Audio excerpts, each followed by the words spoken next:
दोस्तों, एक पुरानी कहावत है कि जब 2 हाथी लड़ते हैं ना, तो सबसे ज़्यादा नुकसान वहाँ पर घास का होता है।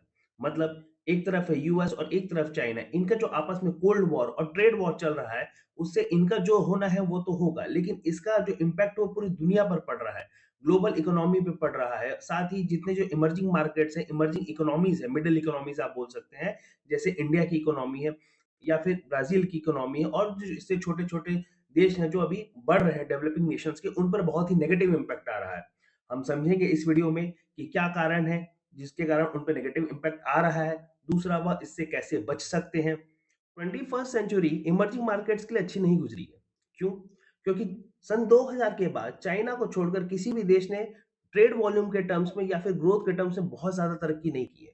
उसके क्या कारण है? उसके कई कारण थे। जैसे 2007-8 में ग्लोबल फाइनेंशियल क्राइसिस हुआ था। ये क्या था? ये यूएस के जो हाउसिंग मार्केट है वो कोलैप्स कर गए थे। उनके कारण वहाँ के बैंक फिर कोलैप्स किए और धीरे-धीरे ये पूरे विश्व में मंदी के रूप में फैल गए।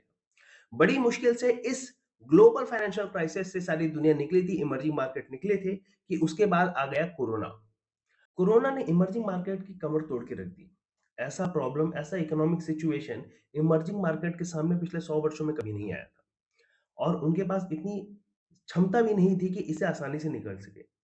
इसमें यह देखा गया कि जितनी हाई इनकम इकोनॉमी थी, वह लो इनकम इकोनॉमी के कंपैरिजन में ज़्यादा फिस्कल रिस्पॉन्स दे पाई जीडीपी के टर्म्स में, जीडीपी के परसेंटेज में। मतलब ऐसा क्यों होता था?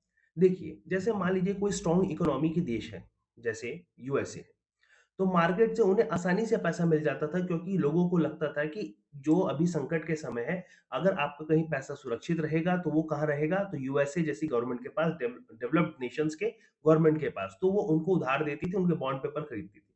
लेकिन इमर्जिंग इकोनॉमीज़ के पास यह लग्ज़री नहीं थी। इसीलिए जो अमीर या फिर हाई इनकम इकोनॉमीज़ थे, उन्होंने अपने जीडीपी के परसेंटेज में ज़्यादा अच्छा फिस्कल रिस्पॉन्स दिखाया।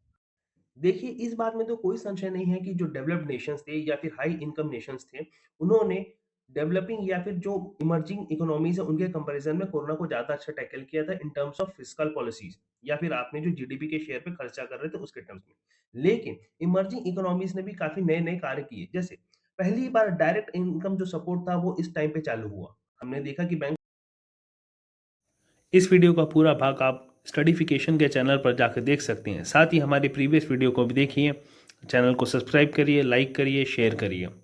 Have a nice day.